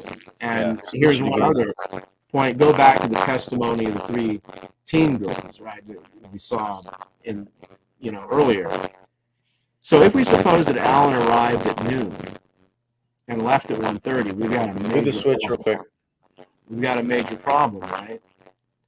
Because if you think about their testimony, let's think about this, because these would be details that Alan would not have known when he was interviewed by police. That's the crux of it, right? Because he said, "Oh, well, he used 1:30, but he made it the time he was leaving," right? Yeah. Now he didn't know about the timestamp photo. No, he didn't know about that to fix the time at which they claimed they saw him. Maybe he thought that he could still put the 1:30 in there, but then try to claim that he was leaving at that time rather than arriving. But of course, he didn't know what the testimony was of the juveniles, at the time that they said he was arriving or heading towards the Monon High Bridge. But here's the other problem, and this is a glaring problem for the defense trying to exploit what they're saying about Betsy Blair and related and the other issues related to it, is this. If Alan arrived at noon and left at 1:30, then we would have expected those teens to have seen him much earlier. Why? Because Alan claims he was on the bridge and that he was also sitting on one or more of the benches on the trail. The thing that Alan didn't know when he spoke to law enforcement is that those girls took a photograph of the bridge at 12:43. Now, they also had to get there, and we have every reason to think that they got to the bridge the same way they left. They came from the direction of Freedom Bridge, took the 15-minute walk down Switch it again because it's important. Yeah. So the 3 teen girls who were interviewed, they came from Freedom Bridge when they arrived. And then they went back. 15-minute walk, they went down. So they were on the trail before 12:43. Yeah. So you can subtract at least 15 minutes. I'm being like get really there, to walk there. Yeah, to get there. And how did they get there? They passed a bunch of all the benches on the trail. Right. And they also passed those benches when they were leaving. They didn't see anything. And some of those benches are visible from the other ones. I mean, on the trail, you can see, 2 of one the to the benches. Yeah. So the question for Alan's defense would be this. How is it that neither Alan nor the 3 teen witnesses saw Alan at the times that they should have before 1:30? Where was he? This is critical. He says he was on the bridge. They were on the bridge. Mm-hmm. He says he was sitting on benches. They were walking past the benches, right? And so they didn't observe any other male other than the one that they described that Alan identifies as himself when he says, yeah, I passed them by, right? Or I saw them, right? And sure, so it's an interesting little dilemma, but it's an illustration of how, look, Alan didn't know that they had the receipts, as it were. They had a photograph that was taken at 12:43. Yep. And then all you got to do is extrapolate where they would have been earlier in order to get to that point. And back them up. Back up that timeline. Well, Alan surely would have, because I mean, Alan, if he arrived at 12 and he's walking down to the bridge, he didn't say he went down on the other trail split. He didn't say that. But even if he did, right, he said he was on the bridge and he said he was on benches. He was watching fish from platform 1. Yeah, and reading. And look, Is it possible that he still managed to elude the visual field, not of one, two, but three? Yeah, that's a great way of putting it. individuals, Switch and that it. he also didn't see them. I mean, is that possible? Yeah, but here's the challenge to the defense. Although it's something that I would say McClellan needs He eluded the visual field. I like that. of three. Well said. The problem is there are, I think one can show this, and I think you could show it with a great deal of rigor, that there are far more locations along the path that Allen places himself where he would have been visible than the locations that he would have been invisible. And the prosecution needs to really hammer this point, and I'll just say this. I can guarantee that the state's prosecutor, Nicholas McClelland, is completely aware of these points. I can guarantee that he is aware of it. Mm-hmm. And I wouldn't be surprised if it was part of the argument that's made come January. We'll stay tuned and see. All right. Yeah. Because the seeds of this, even the seedlings of it are all right there, right in the probable cause. I think the defense is underestimating like how this argument is going to be made. And they don't do nearly as good of a job even undermining Allen's earlier testimony, right? So what are they going to say? Well, Dan Doolin is pretty incompetent because, when he wrote down Richard Allen's name as like Rick Allen, Whiteman. Well, Whiteman is the street on which Allen lives. So how do we even know that Dan Doolin was thinking that Whiteman was his last name? It's kind of, maybe we should congratulate Doolin for being aware enough to indicate the street name of where this person lived, right? But it does seem like, wow, that's the best you have. I mean, of someone who took a testimonial statement that in all other respects, fits what Allen said later, except at the point, which is the most important, is the time. And again, I bring us back to the question, what's more probable, that Doolin messed up on the most important part of that, or that Allen had no reason, right, to alter the timeline when he already knew that if he stayed with the original story, they got him, right? Yeah, that's it. I mean, you gotta, be able to think about like the things that Allen knew and didn't know at different times as a background to understand like why he might change his story. And these are things law enforcement considers, which is why they did not include the fact that Allen changed his time on the trail later.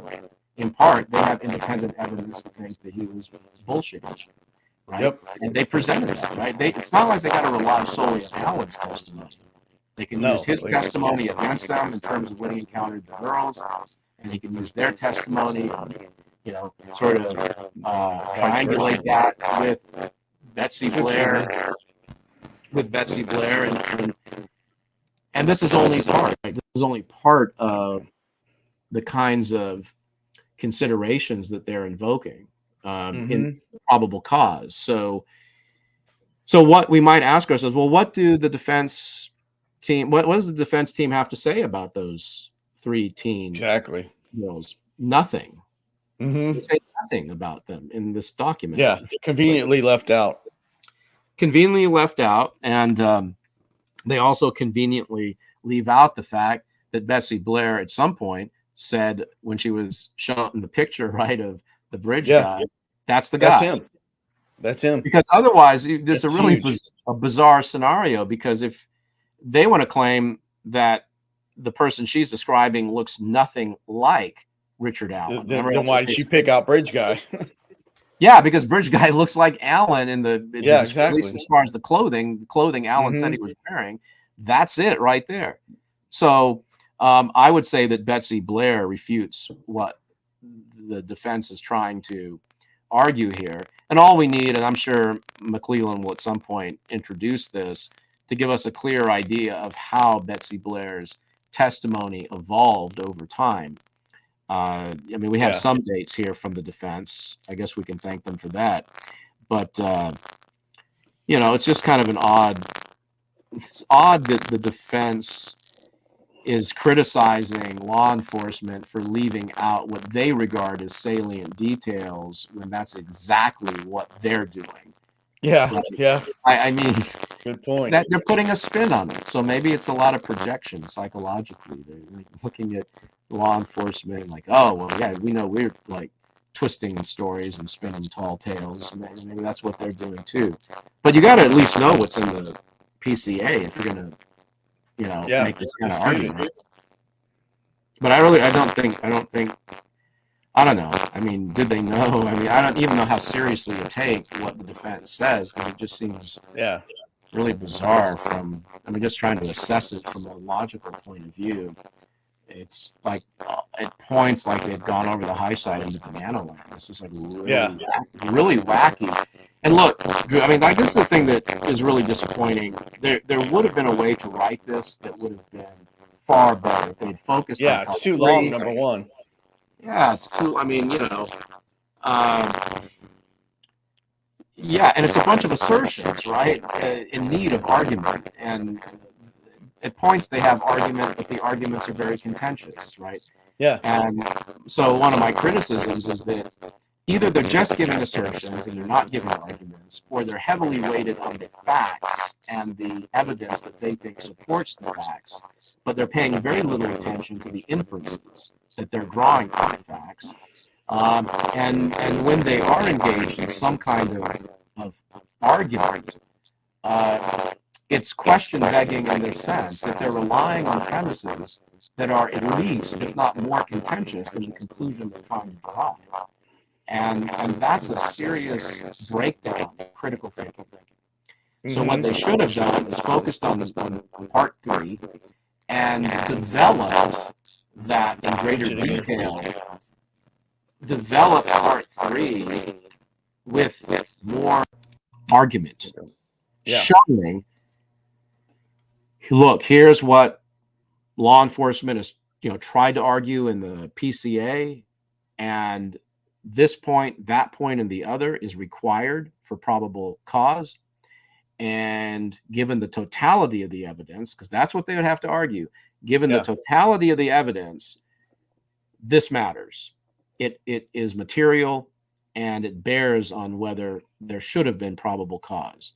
They didn't make that argument. They threw in a bunch of information and, sort of tagged on as an addendum, and therefore the probable cause is unjustified. Show me the argument. Show me. Right. I mean, you got to do the work. You got to, as it were, do the math. I mean, you got to show how you have arrived at that conclusion in a way that is calibrated to what law enforcement is arguing and what ultimately we'll see McClellan will argue in the case. So, yeah, this was like a major breakdown. I saw there were some other comments here. Maybe look at some comments. So Anna said this local said a private home above the trails has Catholic statue in the yard, and those statues are easily seen from the crime scene. Could the crime scene have been chosen because of that? That's interesting. Yeah, I mean, could be. I mean, a lot of there are a lot of questions which we could say, yeah, it could be, something could be. Ultimately, I want to go with, what we can judge would be more probable. There were unusual physical aspects of the crime scene that you would definitely take pictures of. Oh, meaning the perpetrators of the... Yeah. Yeah, it's interesting because I went back. Switch it again. It's breaking up again. Okay. Yeah, I hate to bring up Ron Logan. Yeah, RL. Now all of a sudden, Ron. Well, actually, that might actually get you some more viewers, right? Ron Logan. Yeah. So if you go back and you look at the FBI, request for the search warrant, right? Back in 2017, so that's an interesting document because you do get some descriptions of the crime scene. I think it was Nicole Robertson, the FBI agent, that because they did a search of Ron Logan's property, right? So they had to get a search warrant for that. And the statement, it's a fairly long statement of like why the FBI at that time, given the evidence they had, thought that Ron Logan was worth looking into, right? Mm-hmm. And I mean, it's not a really well-reasoned document, but for what it was aimed at to get the search warrant, I think fine. I mean, I think that's fine, you know, get the search warrant. Maybe you've presented that minimal amount of evidence.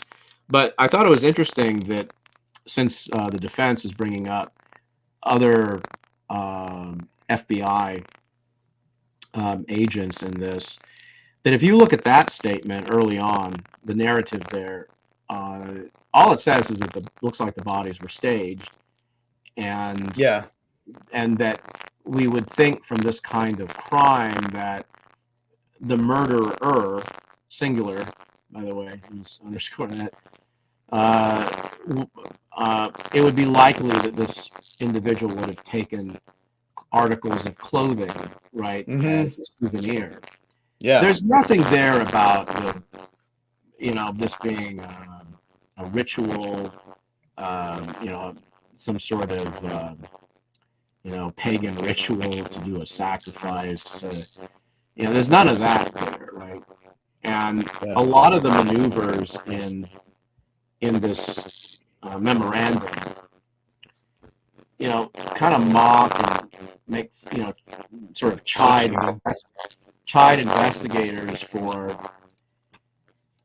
not taking the alleged, and I emphasize that, alleged Odinite signatures more seriously. Mm-hmm.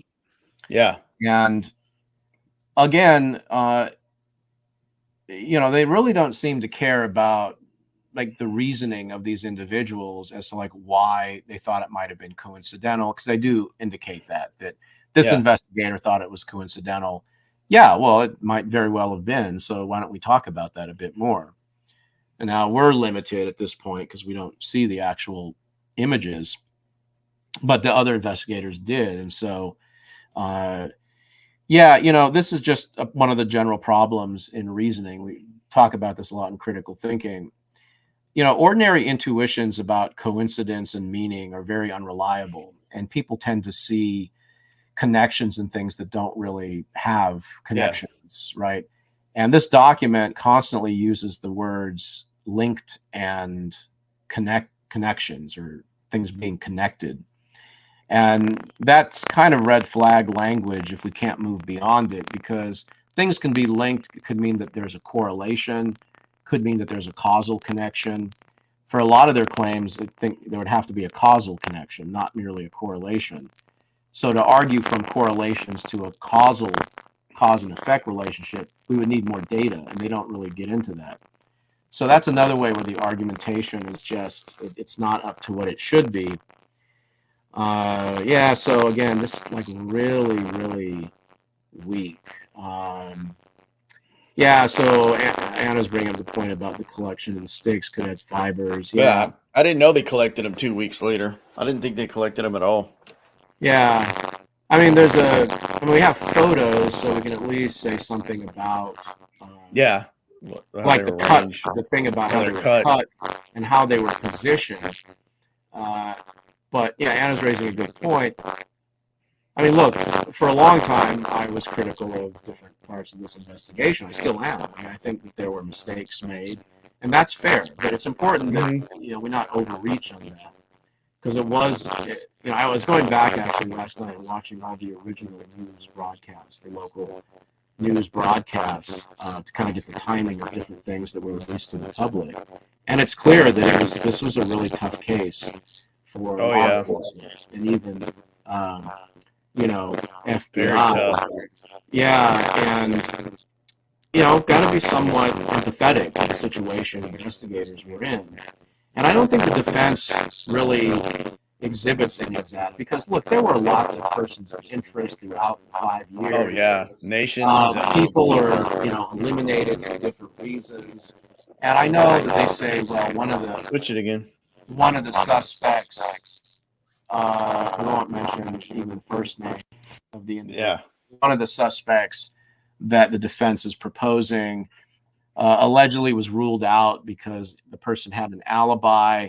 The defense is, well, the alibi wasn't good. Well, the same thing was made with Ron Logan, right? I mean, there are lots of reasons why an alibi, would be unreliable, but that's only one issue. You got to look at the bigger picture. But yeah, I would have liked to have seen more exploration into, really, was that just it? And if you're going to say that they prematurely ruled that person out, we got to compare their reasons for ruling the person out and your reasons for ruling them in. Right. So again, you have to be comparative. We can't just, they're doing a lot of what's called card stacking, right? I mean, look, I know lawyers do this because it's an adversarial dynamic. Card stacking is where you just pick the evidence that supports your position. Yeah, cherry picking. Yeah, cherry picking, right? It's another way to describe it. And yeah, I mean, given the adversarial nature of jurisprudence, that's understandable at one level. But I guess what I would say is that there are good ways to do that and bad ways of doing that. If you're going to be doing that, you need to be aware of the counter move. You need to have an answer to it. Yeah. And when this was discussed recently on Court TV, they had Gray Hughes on there, and Gray Hughes brought up the point that, look, this memorandum ignores the testimony of the three teens. And, he kind of pointed out, look, hey, they saw Alan. Alan claims he saw them, right? And so they saw him when they were leaving the trail at, 1:30, 1:35, and he was heading towards Monon High Bridge. So why does the memorandum not even talk about that part, which is crucial in the PCA? And the host of Court TV said, well, it hurts their case. It's exactly right. Of course it does.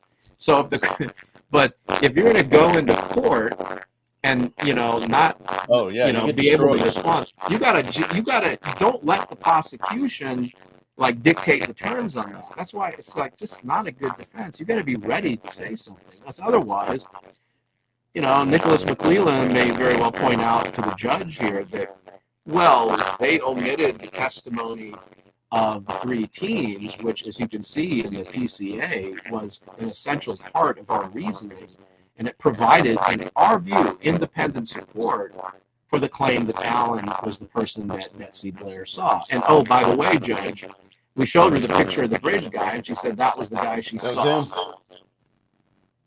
And at that point, I think the defense is going to maybe a little embarrassed at this point. It just seems like really bad. But the defense is doing what the defense, they're trying to come up with a defense for Alan. They're obviously they're concerned about that confession. We didn't talk a lot about that, but that comes up too. And what did they say? Originally, when it came to the public's attention, Alan confessed.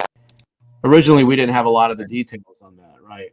And we got a little more when all those unsealed documents were, released, because now we knew that he confessed to his wife and mother several times on the phone from prison. On the phone from jail, yeah.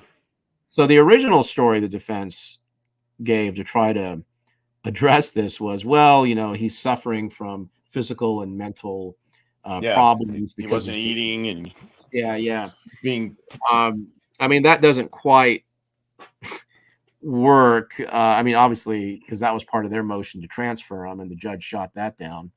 So, but the timing of that was interesting because they visited him and didn't bring any of this stuff up, didn't bring it to the court. Then he made the confessions. And then all of a sudden they're like, oh man, he's really in bad shape. He's really in bad shape. Yeah, that's a good point. Right. But then now I'm reading the memorandum, and now they got a different angle, right? He's being protected by Odinite guards. Yeah, the Odinite guards. I love that. The They Odinite guards. That was, and yeah, Alan's the patsy now for the Odinite guards. yeah. So they are they got him to, unless you, what they're suggesting right here, they even say it, right? They're saying, look, these guards threatened Alan's life if he didn't actually tell his wife and mother that he committed the crime. Mm-hmm. So, okay, well, we got this whole interesting question about these patches that some of these guards were wearing. Yeah, we can look into that. like the SS or something. I don't know, but does that mean they were part of this, crazy cult group, or are they maybe they're really legitimate Odinists, right? I mean, this is a pagan religion, so like I don't know. I don't know. Let's get more information on that. But the overall picture is kind of bizarre, right? We have these Odinites engaging this ritual sacrifice, and they want to leave indications of this at the scene of the crime in the form of these runes and painting the symbol on the tree, the F. And they're doing all of this, and then people who are ostensibly part of this group are going to be guarding Alan, who allegedly has no connection with the Odinites. Exactly. And well, like, so what? Like, are you trying to make yourself obvious, or like, what is going on? It's just kind of, you got to ask questions at this point about how sensible this whole story is, and quite frankly, it sounds like a really poorly written Lifetime movie at this point. Yeah, exactly. And there are absurdities in reality, but this just seems so like a bad script, really. And Attack of the Odinites. It's just altogether bizarre. But yeah, and I've tried to be. I mean, I agree with Gray Hughes that this whole document is ridiculous, and for all the reasons, that Gray has brought up, and Southern Law actually talked about too from a legal perspective, right? And I try to assess it. I try to be as fair as I can, but honestly, I got to really stretch for these guys here in the defense. I just,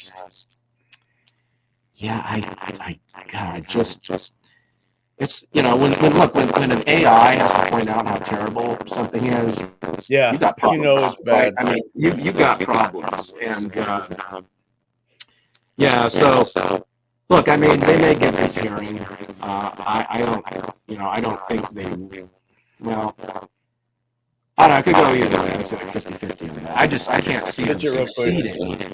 Yeah, I really can't see them succeeding in getting evidence suppressed. I mean, again, they've already tried this once. So again, let's look at that context. They tried it earlier on other grounds. Now they're trying it again. Okay, I give them an A for effort. Okay, I want to say something positive about these guys.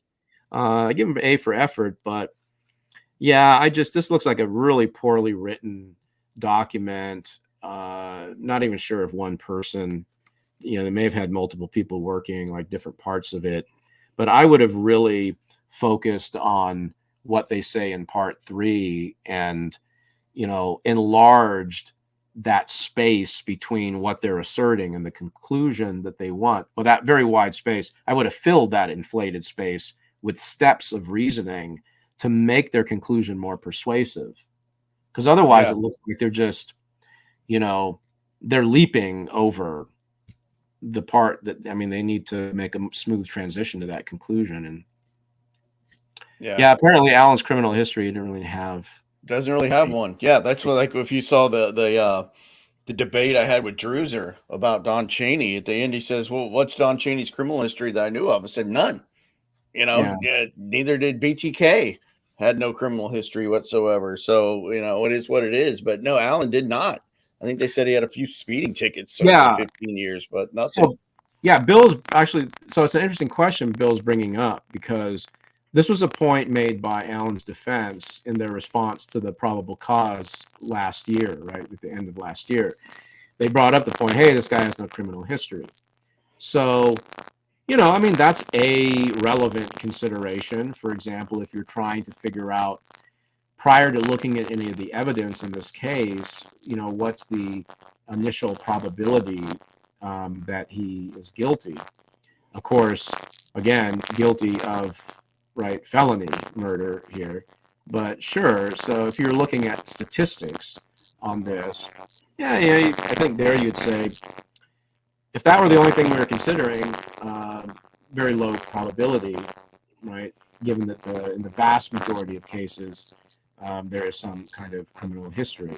But maybe we need to be more nuanced about the nature of the crime, and those statistics are interesting. But sure, we can make that something favorable to Alan, maybe. But unfortunately, it just all gets eviscerated. I mean, for example, you can weigh that factor.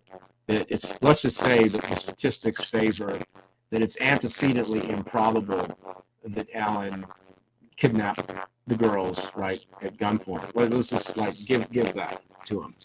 The problem is, so now when you're looking at how antecedently probable it is that Alan committed the crime, there's another really relevant factor, and that is how many people, typically as an estimate, are on the trail. Yeah. And that he puts himself there.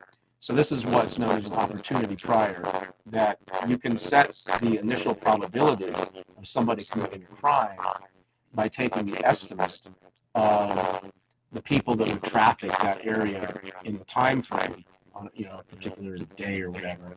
You estimate how many people normally are in that area, and if we have reason to think that the suspect was there, the defendant, the person we're trying to assess. Once you do that, then you're going to have a consideration that's going to wipe out that statistical basis, right? Because and I argue this is like a Bayesian style argument, and others have proposed this, right, in legal reasoning, that if you know that the suspect was in the vicinity of the crime at the time that it happened, and you can plausibly calculate an estimate of the people that would normally be there, this person's already made themselves one of the individuals there. Obviously, exclude the victims and so forth. Alan's got problems on that, and I think the defense knows that. That's why they're trying to change when he was there. Because suppose the estimate is 4 people. Alan makes himself one of them, all right, by putting himself there. You're already at a 0.25 initial probability, and it doesn't, take much effort from there with a few maneuvers in probability reasoning when you start looking at the evidence to get to the conclusion that it's at least more probable than not that he actually did the deed as far as the charge against him, that he is the bridge guy. And then all you need is a few more pieces of evidence, and next thing you know, you have a cumulative effect, and you're starting to get close to 0.9, right, where 1 is certain. So now you're starting to approach beyond reasonable doubt. And really all it takes, and Drew, you and I have talked about this, the kind of maneuver you make in Bayesian probability is you ask yourself whether you have pieces of evidence that are, let's say, twice as likely if, say, Alan is the bridge guy than if he's not. And all you need are like 6 or 7 pieces of evidence. And with each one of those, you simply take, not to bore people with the math of it, but it's actually used, right, in criminal law. It's called the likelihood ratio from Bayesian probability. It says you take the probability of the observational evidence on the hypothesis that the person is guilty, and you divide it by the probability of that evidence if the person is not guilty. All right. And as long as that number is greater than 1, then your observation is evidence supporting the guilt, right, of the suspect. Now, what you want is if you can start putting that number of the fraction around 2 or 3, when you do the math and use Bayes' theorem to figure this out, all you really need are 6 or 7 pieces of evidence that are twice as likely if Allen is the bridge guy than if he's not. And you could even start with an initial probability of, like, say there's an estimate of 10 people that would be on the trail at that time. Allen's one of them. Even if you do that, you're going to get very close to that threshold of beyond reasonable doubt. And now I know people are maybe saying, yeah, well, how likely is it that the state's prosecutor is going to know about that? I can guarantee 100% he knows about this. Okay. And have more power to make that argument. And the defense. What's the defense? Well, they gotta get Allen out of there from. I mean, being in the vicinity. He can't be in the area of the crime. I mean, at the time it happens. Yeah, that's their biggest problem. And remember, even before the latest set of revelations from the defense, in my original PowerPoint series on this, I tried to come up with like this exculpatory maneuver where, we could get Allen, in a position on the trail where nobody saw him, at the time that the girls were being murdered, and all of these things that law enforcement thinks are like really important, and they are important. But the problem is that ultimately doesn't work for various reasons, because you got to now suppose not only that Allen is there, but that the real bridge guy is there. And again, like the things that we would expect, I mean, so much of the observations just confirm that. So, yeah, I think the defense is going to have problems, but we get to the trial, beyond reasonable doubt, it comes down to the kinds of arguments that the defense and the prosecution makes, and also the kind of jury you have and what kinds of things do the trick for them. That's where, you can push the logic. You have to be able to calibrate it to the jury so they see it. But you never know what things are really going to do it for the jury. And we'll see, what the specific argument is that the state brings. But I think it's going to look a lot like a deeper dive into the core argument we find in the PCA, supplemented by whatever else they found. And, maybe they collected stuff at his residence, which the defense knows is going to be pretty damning. We'll see. Somebody made that comment earlier. Somebody further up made that comment that must have been pretty bad. Or, It may have been Anna that made that comment. But I do, you mentioned the confession.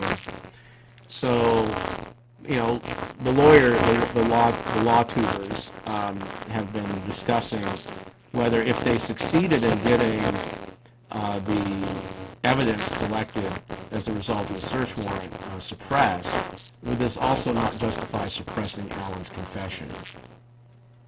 That's a really good, and from what I can gather from the lawyers talking about this, it's at least on the table as a consideration. The courts will have to work through, because the idea is, look, if you didn't, if there wasn't a search warrant, if the guy weren't arrested, there were no search warrants. Switch it one more time, and then we can wrap it up. There we go. Okay, there you go.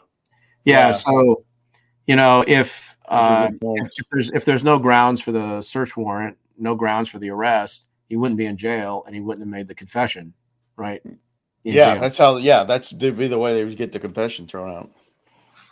I don't think that's very likely to happen, because I can't see, given just these obvious problems with this document. Again, I don't care that they're going to bring all these receipts to support the facts. The question is what follows from those facts logically. Yep. And that's why, Defense Diaries, I forget his name, but I can't remember. He said, well, we have 136 pages. I did a show with him once on this topic. Oh, right. Yeah. So, I think he used the phrase. My buddy's channel. He said, 136 pages of receipts. Well, there's 136 pages of a narrative that's heavily annotated with footnotes, but I'll give the defense that, right? I'll say, you have, you have documents, you have photographs, whatever. I'll just accept all your facts. But now you got to reason from those facts to your conclusion. So, I'm not sure about, you can have all the receipts you want. I mean, right now it's a promissory note, right? I mean, because I don't have these access to these documents, but even if I said, sure, right, the facts you're saying are facts, I'm going to question the inference from those facts because, and that's why I'm saying that's the part of this we can evaluate to a great degree. And look, they have these assertions through here that have some factual basis. I'll grant them that. But man, this is like a bridge too far, right? I mean, you've got to really argue, and they're not doing that. So, yeah, it's a problem.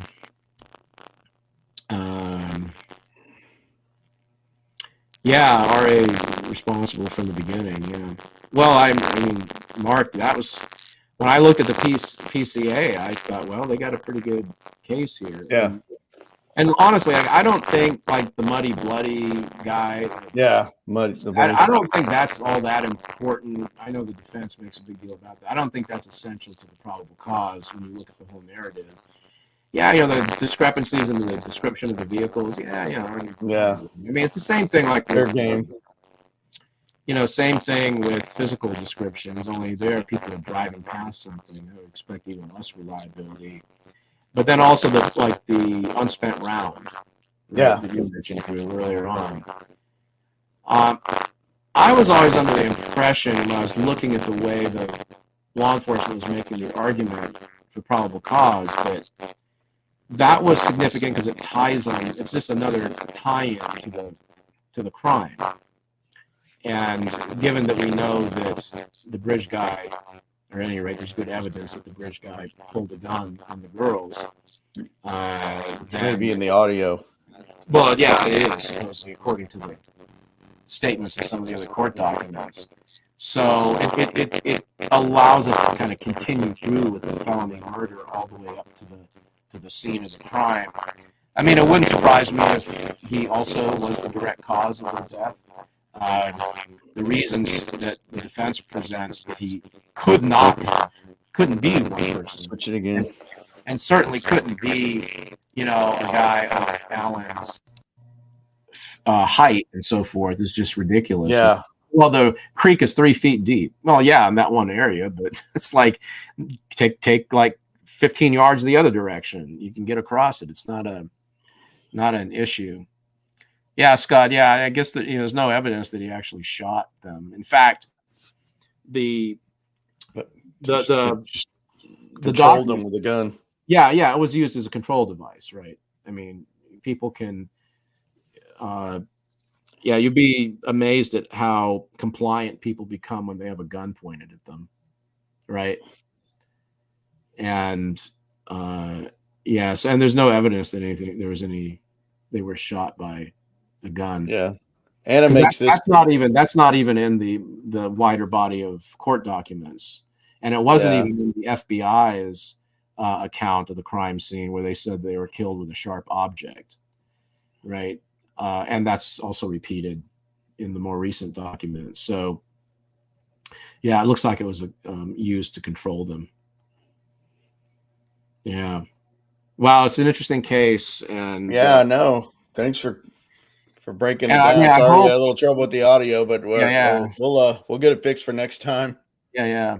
But for sure. No, I think some great points you make. I mean, what they didn't see, there's just so many problems with it. Anna just says, as well known as Alan was in a town that small, he worked at the CVS pharmacy. She said nobody saw Alan on the bridge that day. I guess no one was really thinking about it though, or maybe they didn't get close. Or, if Alan knew they knew him as well, he would want to not be close enough to where they would have known him. Yeah, and he was also had his face concealed. Yeah, his face was kind of concealed, so I think that kind of answers that as well. And also remember, for a large stretch of this time, eventually, I think a lot of people there were masked, right, because of the pandemic.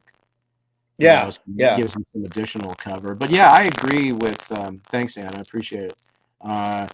Yeah, I mean, I agree. It's kind of like very unsettling, right, to realize that there was this individual who, I mean, if he is guilty of this, that wow, he was like right among us. But that's what law enforcement said, right, in their press briefings. And, wow, this dude was among us, and we should expect that, right, is what they were saying.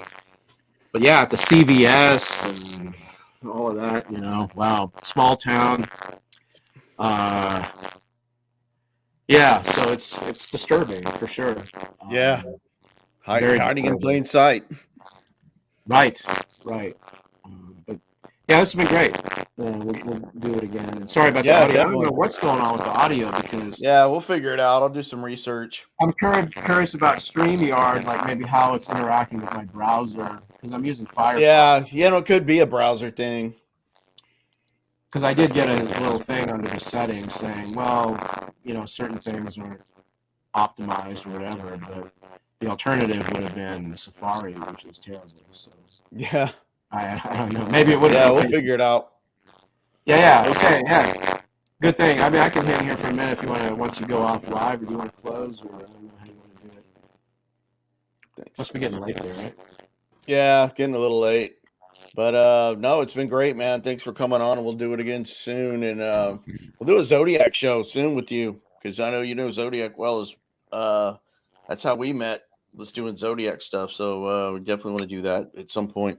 Yeah, for sure. And we'll see how this case moves along in the coming. Yeah, for sure. I've always had a good interest in this case. I just never wanted to jump in, and there was always so many people that already were out there ahead of it and knew it so well. So I just kind of was like trying to watch and learn. Yeah, and I started thinking about actually going to Indiana for this trial, trying to watch it. But, thanks, Scott. I appreciate that.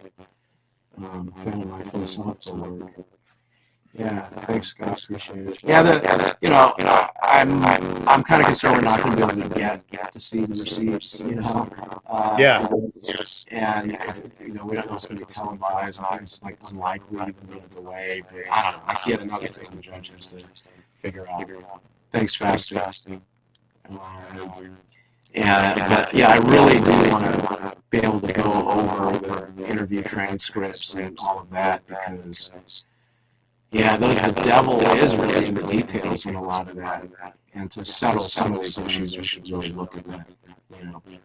Not that I want to really see the images of the girls, but if we're going to try to analyze and get at the truth,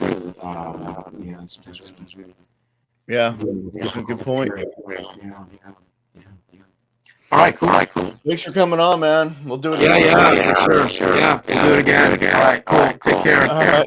Thanks, everyone. Thanks, everybody. Bye.